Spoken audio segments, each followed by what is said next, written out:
So when a patient comes in to evaluate for knee pain, one of the first areas we'll start to look at is just with basic x-rays. We look at x-rays to look at the bony alignment.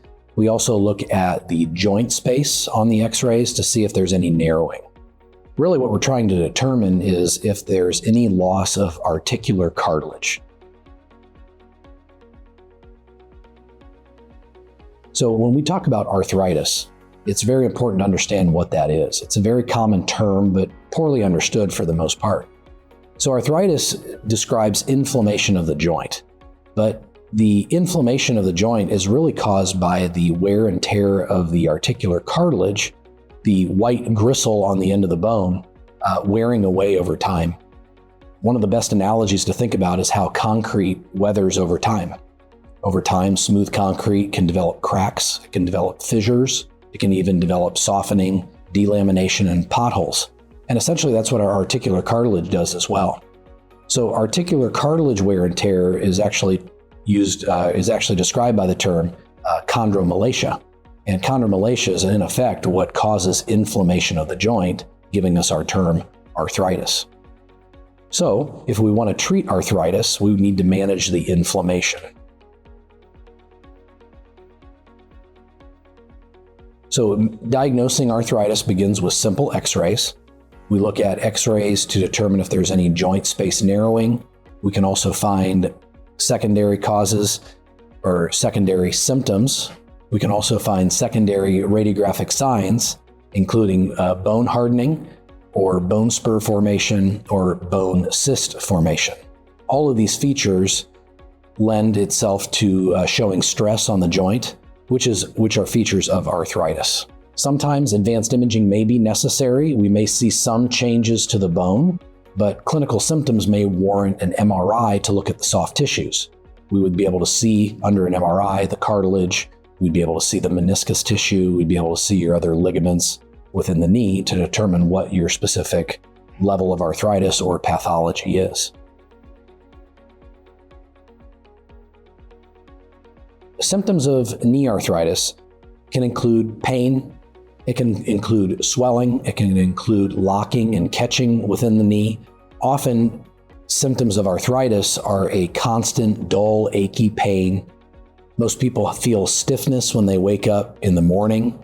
They'll typically go through a warm-up period where they get moving and they begin to move the joint, it begins to feel better.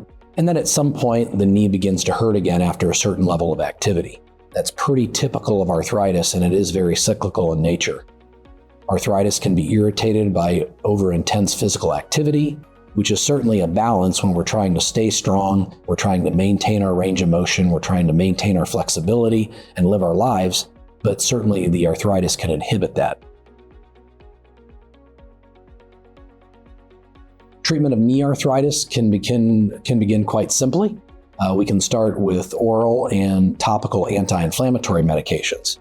As we said, the arthritis is technically the inflammation of the joint caused by the wear and tear of the articular cartilage. But if we can treat the inflammation of the cartilage breakdown, we will certainly live with arthritis better. It doesn't necessarily fix the problem, but we can again live with the knee arthritis in a more active way. We start with oral anti-inflammatory medications.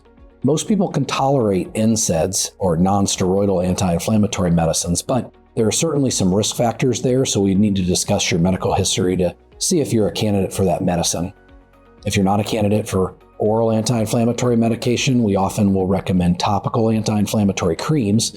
These are easy, over-the-counter, non-prescription-based creams that can certainly treat some of your knee arthritis pain. If we need to continue treatment, then we'll sometimes get into injection therapy.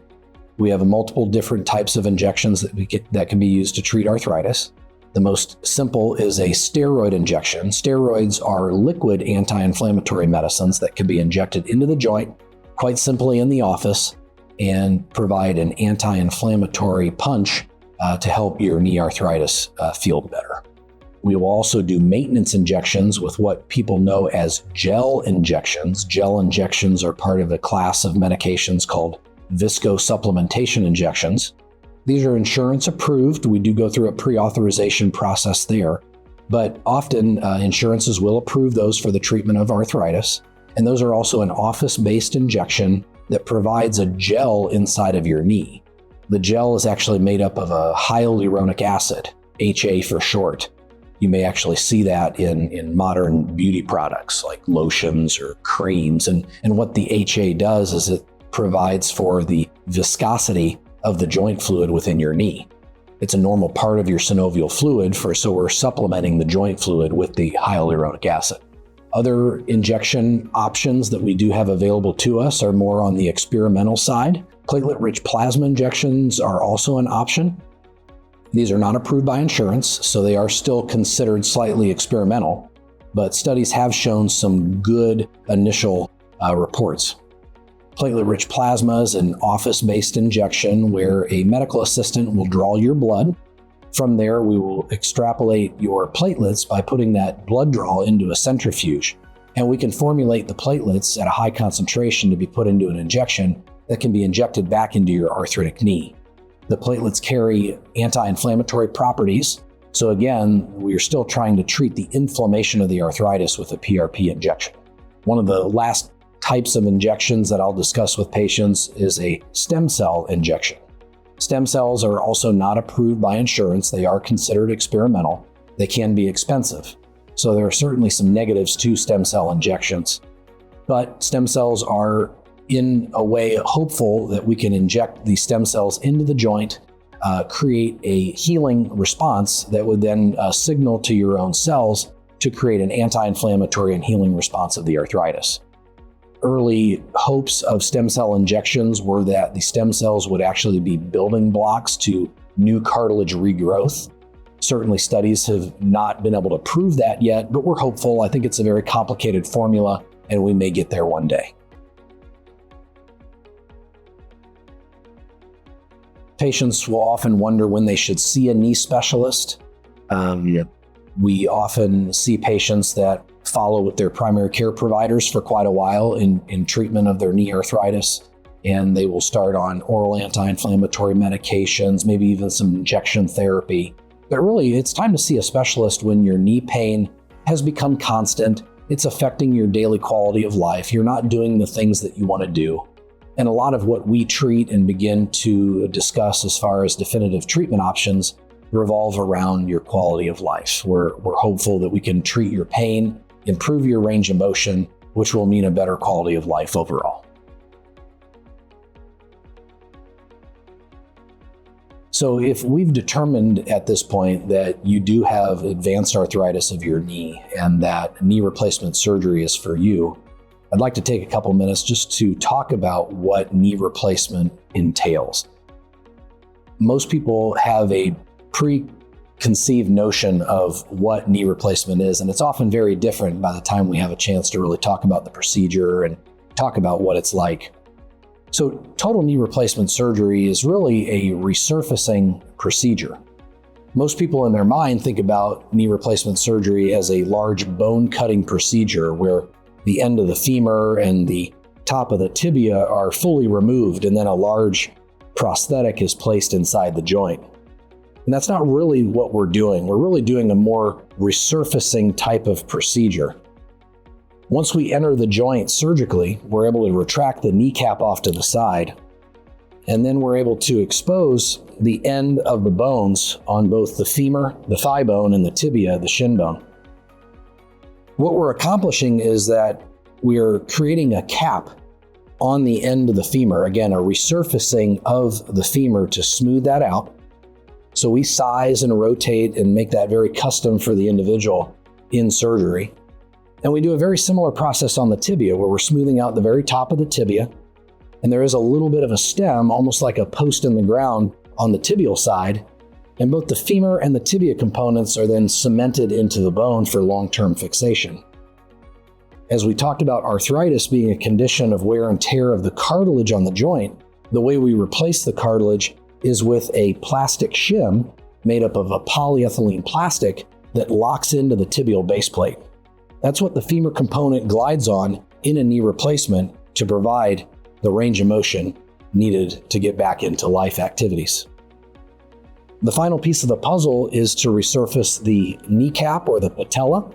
That is also resurfaced with a piece of polyethylene that is cemented into the bone that then rearticulates with the end of the femur.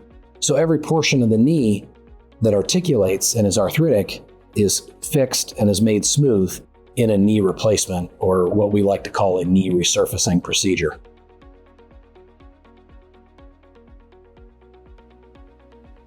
So typically knee replacement surgery is about an hour and a half experience, and patients are able to walk on the knee right after surgery. Most are surprised to know that they are able to put full weight and begin walking and begin rehab right away. Patients often work with physical therapy the very first day of surgery and are often discharged home on a same-day fashion. The expected recovery is a little bit longer, but in the first 2 weeks, we prescribe in-home physical therapy. That's so patients can work through the walker and the cane and begin early range of motion activities.